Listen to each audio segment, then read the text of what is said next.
नमस्कार विद्यार्थी मित्रांनो, ABK स्मार्ट स्टडी या आपल्या यूट्यूब चॅनलवरती तुम्हा सर्वांचे पुन्हा एकदा स्वागत आहे। तर आज आपण जळगाव जिल्हा पोलीस आयुक्तालय म्हणजेच पोलीस शिपाई भरतीचा दिनांक 7 जुलै 2024 साली झालेला सेट बीचा पेपर पाहणार आहोत। तर या पेपरचा सुरुवातीला आपण भाग 1 पाहणार आहोत। तर या भाग 1 मध्ये त्याचे आपण सामान्य ज्ञान म्हणजे जीकेशी संबंधित जे काही महत्त्वाचे प्रश्न आलेले आहेत तर ते संपूर्ण स्पष्टीकरणासहित पाहणार आहोत। त्यामुळे तुम्ही हा व्हिडिओ पूर्ण बघा व तुमच्या मित्रांना देखील शेअर करा। तर प्रश्न पहिला बघा, सन 2022चा फुटबॉल वर्ल्ड कप टिंब या देशाने जिंकलेला। तर बघा 2022चा म्हणजे त्यावेळेचा करंट अफेअरचा प्रश्न होता। तर 2022चा जो वर्ल्ड कप होता तर तो अर्जेंटिना या देशाने जिंकलेला होता। बघा तर लिओनेल मेस्सी हा खेळाडू अर्जेंटिनाचा आहे। बघा तर त्यावेळेचा जो वर्ल्ड कप आहे तर तो अर्जेंटिना या देशाने जिंकलेला आहे। पुढे प्रश्न पाहूयात। प्रश्न क्रमांक 2 बघा, भारतीय काय दिले, हरित क्रांतीचे जनक। बघा भारतीय हरित क्रांतीचे जनक म्हणून टिंब यांना ओळखले जाते। म्हणजे भारताच्या हरित क्रांतीचे जनक आपण कोणाला म्हणतो तर आपल्याला माहिती आहे जागतिक हरित क्रांतीचे जनक म्हणून आपण नॉर्मन बोरलॉग यांना ओळखतो, पण भारतीय हरित क्रांतीचे जनक म्हणून डॉक्टर स्वामीनाथन यांना ओळखले जाते। ऑप्शन बी जे आहे तर ते या प्रश्नाचं उत्तर असेल। Doctor M.S. स्वामीनाथन हरित क्रांतीचे जनक। बघा जे ऑप्शन ए मध्ये दिलेलं आहे वर्गीस कुरियन, तर यांना भारतीय दुग्ध क्रांतीचे जनक म्हणजे मिल्क मॅन ऑफ इंडिया म्हणून देखील ओळखले जाते। धवल क्रांतीचे जनक म्हणून वर्गीस कुरियन यांना ओळखले जाते। पुढे प्रश्न पाहूयात। प्रश्न क्रमांक 3 पहा, सन 2024च्या लोकसभा निवडणुकीत भारतीय जनता पक्षाला टिंब जागा मिळाल्या होत्या। म्हणजे त्यावेळेचा हा करंट अफेअरचा प्रश्न होता। लोकसभेच्या निवडणुका पार पडल्या होत्या बघा 2024 मध्ये। तर यामध्ये जर एकूण जर पाहिलं तर भाजपला BJPला एकूण 240 जागा भेटलेल्या आणि इतर देशांचे काही मिळून त्यांनी जे आहे तर ते सरकार स्थापन केलं। म्हणजे नरेंद्र मोदी पंतप्रधान झाल्यापासून पहिल्यांदाच बहुमत मिळालं नव्हतं। 240 जागा मिळाल्या आणि इतर सरकारशी म्हणजे एकत्रित होऊन जे आहे तर ते सरकार स्थापन झालं। तर बघा 272 जागा जर जिंकल्या एखाद्या पक्षाने तर डायरेक्ट त्यांचं सरकार येतं, पण यावेळेस असं झालं नाही। तर काँग्रेसने जास्त जागा जिंकलेल्या होत्या ह्या वर्षी। तर बघा 272 जे आहेत तर त्या टोटल जागांना पक्ष म्हणजे बनतो किंवा सरकार बनते। पण वैयक्तिक भाजपचे आपल्याला विचारले तर 240 जागा ज्या आहेत तर त्या जिंकलेल्या होत्या 2024च्या निवडणुकीमध्ये। पुढील प्रश्न पाहूयात। प्रश्न क्रमांक 4 पहा, भारताच्या स्वतंत्र लढ्यातील म्हणजेच चले जाओ ही चळवळ कोणी सुरू केली होती। जेव्हा भारत स्वतंत्र लढा सुरू होता तेव्हा 1942ला चले जाओ ही जी चळवळ जी आहे महात्मा गांधीजी यांनी जी आहे तर ती सुरू केली होती। चले जाओ चळवळी कोणी सुरू केली होती तर महात्मा गांधी यांनी। त्यांनी वैयक्तिक सत्याग्रह सुद्धा बघा सुरू केला होता आणि त्यांचे पहिले वैयक्तिक सत्याग्रह जे होते तर ते आचार्य विनोबा भावे पहिले वैयक्तिक सत्याग्रही होते महात्मा गांधींचे, आणि दुसरे पंडित जवाहरलाल नेहरू होते। तर चले जाओ ही चळवळ जी आहे तर ती महात्मा गांधी यांनी सुरू केली होती। पुढील प्रश्न पाहूयात। प्रश्न क्रमांक 5 पहा, टिंब हे ग्रामपंचायतीचे सचिव असतात। बघा सचिवाची जबाबदारी काय असते, ग्रामपंचायत या सर्व प्रशासकीय कामाची जबाबदारी जी आहे तर ते त्याच्यावर असते। तर ते कोण असतात तर गाव पातळीवर ग्रामसेवक असतात बघा। तर त्यांनाच ग्रामपंचायती सचिव म्हणून देखील ओळखले जाते। पंचायत समिती पातळीवरती जर पाहिलं तर BDO असतो आणि जिल्हा पातळीवर जे पाहिलं तर मुख्याधिकारी असतो म्हणजे उपमुख्य कार्यकारी अधिकारी असतो सचिव। तर इथे आपल्याला काय विचारले तर गावातलं विचारलं ग्रामसेवक म्हणजे हे ग्रामपंचायतीचे सचिव असतात। पुढील प्रश्न क्रमांक 6 बघा, टिंब हे भारतीय वंशाचे व्यक्ती ब्रिटनचे पंतप्रधान होते। तर बघा भारतीय वंशाचे जे ब्रिटनचे पंतप्रधान झाले आहेत पहिल्यांदा तर ते ऋषी सुनक आहेत। तर सुधा मूर्ती यांचे जावई ऋषी सुनक हे भारतीय वंशाचे म्हणजेच व्यक्ती आहेत, ते ब्रिटनचे पंतप्रधान होणार आहे। ऑप्शन बी या प्रश्नाचं उत्तर असणार आहे।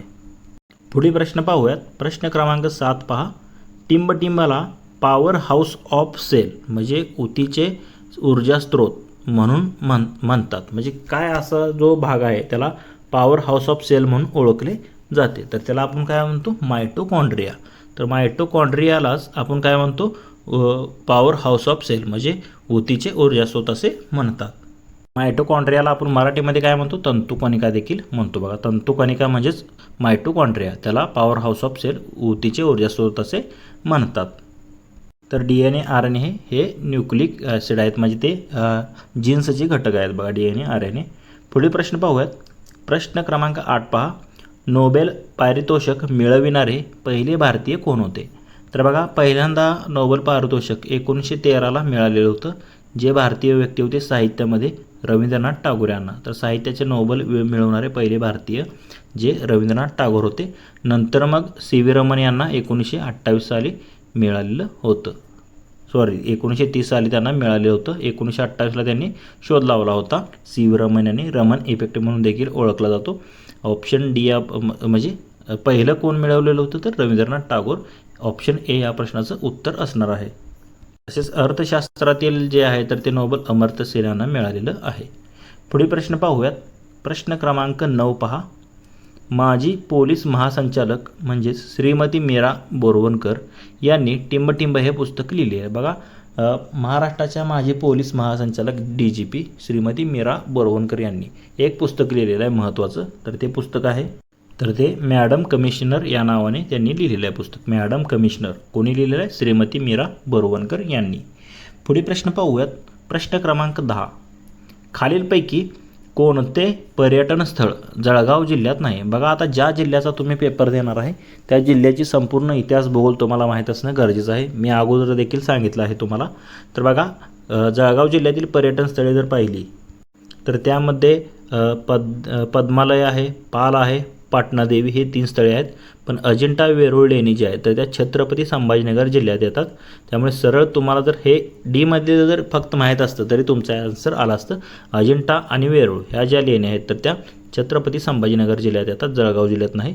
म्हणून ऑप्शन डी या प्रश्नाचं उत्तर असेल अजिंठा लेणी. पुढील प्रश्न पाहूयात. प्रश्न क्रमांक 11. जळगाव येथून टिंबटिंब या ठिकाणी विमानसेवा नाही. बघा, जळगाव येथून कोणत्या ठिकाणी विमानसेवा नाही असं विचारलं आहे. तर आता कोणकोणत्या ठिकाणी हे तुम्हाला माहीत असलं पाहिजे. बघा, जळगाववरून गोव्याला विमानसेवा आहे, त्याप्रमाणे हैदराबादला आहे, त्याप्रमाणे मुंबईला देखील आहे. पण नागपूर या ठिकाणी जळगावहून विमानसेवा कोणतीही नाही आहे. म्हणून पर्याय क्रमांक C या प्रश्नाचं उत्तर असेल. पुढील प्रश्न पाहूयात. प्रश्न क्रमांक 12 पहा. खालीलपैकी विशेष नाम कोणते आहे? तर बघा, विशेष नाम म्हणजे एखाद्या व्यक्तीला किंवा वस्तूला आपण दिलेलं नाव असतं त्याला विशेष नाम असे म्हणतो. तर आता इथे जर तुम्ही पाहिलं तर तापी ही एक प्रकारची नदी आहे.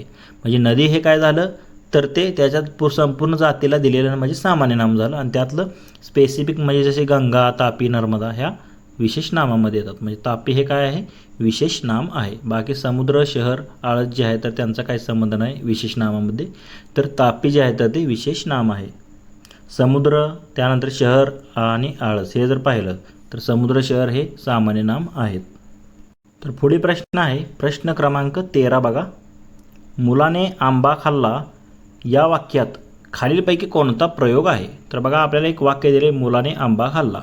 तर आपल्याला प्रयोग ओळखायचा आहे. तर प्रयोग ओळखण्यासाठी आपल्याला अगोदर कर्ता आणि कर्म ह्या वाक्यात आहे का हे आधी शोधावं लागतं. तर कर्ता ओळखण्यासाठी खाल्ला म्हणजे क्रिया कोण करतो? तो कर्ता असतो. खाणारा कोण आहे? मुलगा. तर आता क्रिया मुलगा आहे, मूल जे आहे तर हे काय आहे? नाम आहे. पण त्याला प्रत्यय लागला आहे ने. म्हणजे कर्त्याला जर प्रत्यय असेल तर तो कर्तरी प्रयोग तर नाही. बघा, काय खाल्लं आहे? म्हणजे खाण्याची क्रिया कशावर झाली? आंब्यावर झाली. म्हणजे आंबा हे काय झालं? कर्म. आणि त्याला कोणताही तुम्ही जर पाहिलं तर प्रत्यय नाही. म्हणजे कर्ता हे वाक्यात कर्म आहे. तर इथे जर तुम्ही पाहिलं तर कर्ता कर्म वाक्यात असतील आणि कर्त्याला जर प्रत्यय असेल आणि कर्म जर हे म्हणजे प्रथमात असेल, म्हणजे आंबा जो आहे तर ते प्रथमात आहे कर्म, म्हणजे तो कोणता प्रयोग असतो? कर्मणी प्रयोग असतो. म्हणजे ऑप्शन बी या प्रश्नाचं उत्तर असेल. आणि इथे जर फक्त कर्त्याला जर प्रयोग नसता आणि कर्माला जरी नसला तर तो कर्तरी प्रयोग असतो. आणि दोघाला जर प्रत्यय असले कर्त्याला आणि कर्माला तर तो भावी प्रयोग असतो. हे देखील लक्षात ठेवा. पुढील प्रश्न पाहूयात. प्रश्न क्रमांक 14 पहा. खालील वाक्यात वाक्याचा कोणता प्रकार आढळतो? तर बघा, आता एक वाक्य तुम्हाला दिलेलं आहे तर तो कोणत्या प्रकारचा वाक्य आपल्याला शोधायचं आहे. तर वाक्य काय आहे? कुणाल रोज पहाटे उठतो व अभ्यास करतो. म्हणजे कुणाल रोज पहाटे उठतो व अभ्यास करतो. आता इथे जर तुम्ही पाहिलं तर दोन इथे तुम्हाला प्रधान वाक्य दिले आहेत. कोणाल रोज पहाटे उठतो आणि अभ्यास करतो. तर ही दोन वाक्ये वने जोडलेली आहेत. या उभ्या नवी अव्याने जोडलेली आहेत. म्हणजे इथे जर तुम्ही पाहिलं आणि व शिवाय या उभ्या नवी अव्याने जोडलेली वाक्ये जी असतात तर ती संयुक्त वाक्याची असतात. म्हणजे हे कोणतं वाक्य आहे? दोन प्रधान वाक्य असली की संयुक्त वाक्य असतं आणि एक प्रधान आणि एक गौण वाक्य असेल तर ते मिश्र वाक्य असतं आणि एकच उद्देशन विधेय असेल तर ते केवल वाक्य असतं. पण आपल्याला इथे दोन प्रधान वाक्य दिलेत म्हणून हे संयुक्त वाक्याचा प्रकार आहे.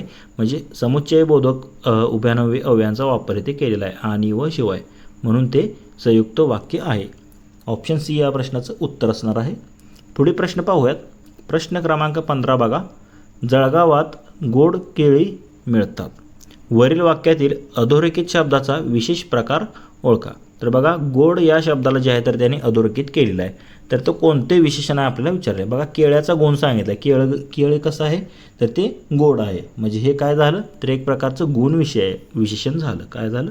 गुण विशेषण. इथे जर संख्या जर दिली असते तर ते संख्या विशेषण झालं असतं. म्हणजे 5 केळी 6 केळी.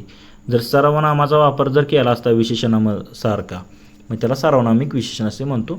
आणि कालदर्शक शब्दांचा वापर केला असता तर काल विशेषण म्हणतो. जर इथे जर तुम्ही पाहिलं तर गोड केळी म्हणजे केळ्याचा गुण कसा आहे? गोड आहे. म्हणजे हे गुण विशेषणमध्ये येतं. ऑप्शन ए या प्रश्नाचं उत्तर असणार आहे. तसेच मित्रांनो तुम्हाला जर या पेपरची PDF हवी असेल तर आपले टेलिग्राम चॅनल आहे. त्याची लिंक तुम्हाला या व्हिडिओच्या डिस्क्रिप्शनमध्ये भेटून जाईल. तिथे तुम्ही टेलिग्राम चॅनल जॉईन करा व याची PDF फ्रीमध्ये मिळवू शकता. तर पुढील प्रश्न आहे प्रश्न क्रमांक 16 बघा. खालीलपैकी कोणत्या वाक्यात केवल प्रयोगी अव्यय आहे? बघा कोणतं असं वाक्य, आता 4 वाक्य दिलेले आहेत त्यापैकी केवल प्रयोगी अव्ययाचं वाक्य आपल्याला इथे शोधायचं आहे. तर बघा पहिलं वाक्य बघा. मी घरातून बाहेर आलो व पाऊस सुरू झाला. तर इथे कोणतं उद्गारवाचक चिन्ह दिसते का? नाही. तर हे केवल प्रयोगी अव्यय नाही. त्याप्रमाणे राघवने अभ्यास केला म्हणून तो अधिकारी झाला. अभ्यास केला म्हणून तो अधिकारी झाला. मग इथे जर तुम्ही पाहिलं तर हे देखील केवल प्रयोगी अव्यय आहे. वने जोडले म्हणून हे कसं संयुक्त वाक्य आहे. म्हणूनने जोडले म्हणून तो अधिकारी झाला. म्हणजे त्याला इथे जर पाहिलं तर हे मिश्र वाक्य आहे. यश मिळवण्यासाठी प्रचंड मेहनत करावी लागते. तर हे जर पाहिलं तर तुम्ही तर हे केवल वाक्य आहे. पण आपल्याला केवल प्रयोगी अव्यय ओळखायचं आहे. तर बघा शाब्बास, असाच यशवंत हो, शाब्बास, भले असे जे शब्द आपण वापरतो म्हणजे आपल्या तोंडातून निघणाऱ्या ज्या भावना असतात तर ते केवलप्रयोगी अव्यय असतात. अरे रे बापरे असे शब्द असतात त्यामध्ये आणि उद्गारवाचक चिन्ह देखील दिलेलं असतं. ही शाब्बास आणि ते उद्गारवाचक चिन्ह आहे बघा. म्हणून ऑप्शन डी या प्रश्नाचं उत्तर असेल. तर या वाक्यामध्ये केवलप्रयोगी अव्यय आहे. Option D. पुढील प्रश्न पाहूयात. प्रश्न क्रमांक 17 पहा. खालील वाक्यात तर कोणता शब्दालंकार आहे? शब्दालंकाराचा प्रकार ओळखायचा आहे. तर आपण जर सांगितलेलं GKचे प्रश्न आहेत बघा. तर हे या पेपरमध्ये तुम्ही जर पाहिलं संपूर्ण 1 ते 100 म्हणजे काही मध्येच GKचे आहेत मध्येच मराठीचे आहेत.